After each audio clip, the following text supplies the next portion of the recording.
नमस्कार, मैं हूं अंजलि और आप देख रहे हैं जी न्यूज भारत। तो आइए शुरुआत करते हैं आज की प्रमुख खबर से।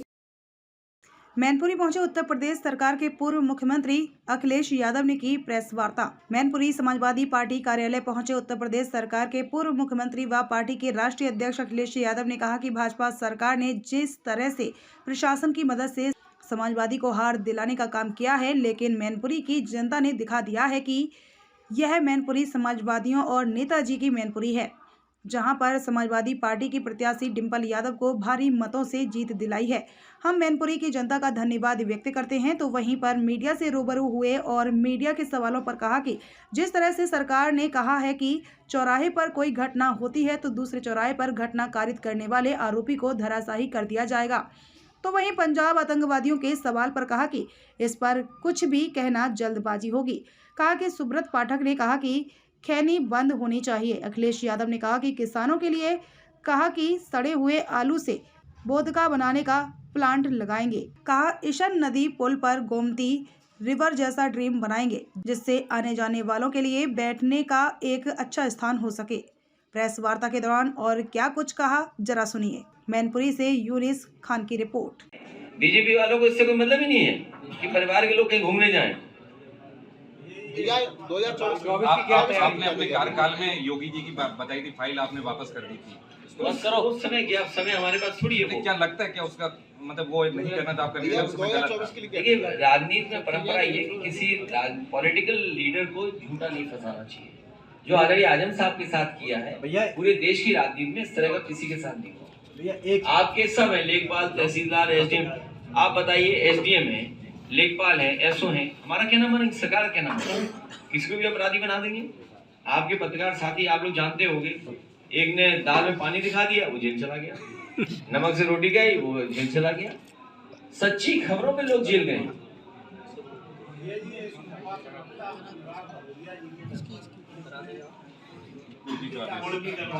देखिए, वो जो हो सकता है उनकी कोई भावना नहीं रही, कोई गलत उनकी, कुछ उन्होंने कह दिया सच। भाई, परिवारवाद क्या है? बीजेपी वाले चिल्लाते हैं परिवारवाद, चिल्लाते कि नहीं चिल्लाते? क्या मुख्यमंत्री जी के परिवार के वो नहीं थे? अगर उस स्थान पे वो न होते तो शायद मुख्यमंत्री जी यहाँ नहीं होते। ये स्वीकार करना चाहिए उन्हें।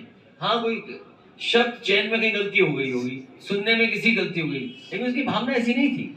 लेकिन अगर आप उसके घर पे कुड़की कर रहे हैं तो भाजपाई लोग हमें टोटी नहीं बोलते थे, ये जितने बोलते थे टोटी टोटी टोटी, इन सब पे कार्रवाई होगी समय आने पर। सर, मैनपुरी में 1 साल के लिए उपचुनाव हुआ, 1 साल के करना, इसमें कितना सर मैनपुरी को विकास देंगे आप? हमारा जितना भी निधि का पैसा है इनका, और जितनी भी योजना रुकी पड़ी है सब चलवा दूंगा मैं। और ये टूरिज्म मंत्री जो है जीरो बजट लिए घूम रहे हैं, इनसे तो कहेंगे कि यहाँ पे कुछ हब बना है टूरिज्म का, सब तो मानेंगे मंत्री हैं। अगर मैं इनसे काम करवा ले तो कहिएगा। मैं आपसे कह के जा रहा हूँ, इनसे मैं काम करवा दूंगा। चाहिए इन्हें करना पड़ेगा टूरिज्म काम, नहीं तो मंत्री का है क्यों? देखें क्या बनाते हैं यहाँ पर, हम देख नहीं कागजों में नहीं, मंत्री लाएंगे। ये क्या है भाजपाइयों का? कौन टिकट लेगा उनसे? 3 लाख से हार गया, टिकट लेगा? इतना बुरे जनता ने हराया आपको, टिकट कौन लेगा तुम्हारी? भाजपा के 100% एफर्ट के बाद सपा की ऐतिहासिक जीत, क्या लगता है कि एजेंसियों का दुरुपयोग अब देखने को मिल सकता है? ये एजेंसियों क्या है? एजेंसी है जैसे चुनाव में क्या किया है? पुलिस भेज दी, सेंट्रल फोर्स भेज दी। सेंट्रल फोर्स को तो पता नहीं था ना कि गांव किसके हैं, तो यहाँ का लोकल स्तर का अधिकारी उन्हें गाइड करता था कि यहाँ इस गांव में चलो। जैसे मैं एक कार्यक्रम में गया यहाँ मैनपुरी में, पूरी सेंट्रल फोर्स, उसे गली नहीं पता होगी, लेकिन मैंने देखा आगे आपके लोकल थाने का अधिकारी चल रहा था, तो वो गली गली घुमा रहा था। सेंट्रल फोर्स गली गली घूमी, जीता कौन? तो जो एजेंसियां लगाई जाएंगी, हमें अपने कागज वगैरह तैयार रखने पड़ेंगे। चुनाव के दरमियान ही भाई कोई पूछताछ होगी तो कागज दिखा दीजिए कि ये है।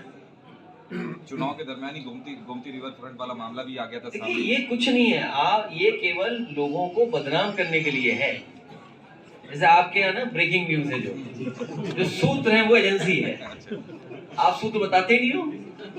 जैसे हम आपसे पूछेंगे कौन सूत्र है, मतलब सूत्र है। इसी तरह ये एजेंसियां हैं, इनका कोई मतलब नहीं है। कागज अगर चेक करेंगे हम लोग दिखाएंगे। और फिर कोर्ट में मामला है, कैबिनेट के डिसीजन है। अगर आप कैबिनेट का भी नहीं मानेंगे आप, तो फिर हर एक की जांच होगी। कैबिनेट आखिरकार क्यों है, विधानसभा क्यों है?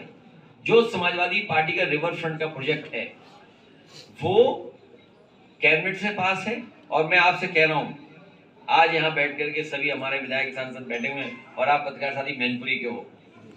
वैसे मैनपुरी में लखनऊ के बराबर इस ईसर नदी पे हम लोग रिवर फ्रंट बनाएंगे जब हम लोगों को मौका मिलेगा। लखनऊ के बराबर, जिससे कि लगे कुछ मैनपुरी में घूमने की जगह है। बीजेपी को हर अच्छी चीज बुरी लगती है।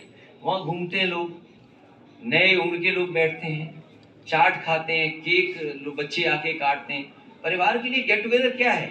आप घर पे जाएं परिवार से। काका जी थोड़ा सर पीछे करके माइक नीचे कर लीजिए कैमरा।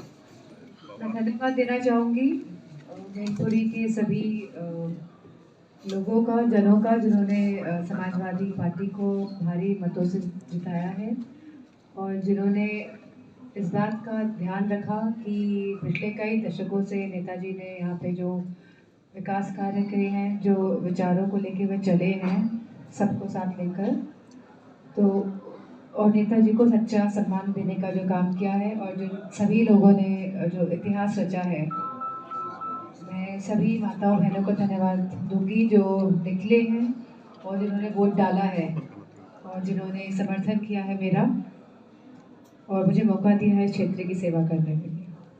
अभी जैसे कि बीजेपी के लोग आरोप लगाते हैं कि वो सांसद बनने के बाद यहाँ नहीं दिखाई देंगी कभी, क्या मैनपुरी की जनता को कभी कभी दर्शन होंगे? उनका ये मैं भ्रम पूरी तरह तोड़ने की पूरी कोशिश करूंगी, जो भ्रम है और जो ये पैदा करने की कोशिश कर रही है। खबरों में अब तक लिए बस इतना ही। मिलते हैं फिर ऐसी ही बड़ी खबर के साथ। तब तक के लिए नमस्कार और देखते रहिए जी न्यूज़ भारत।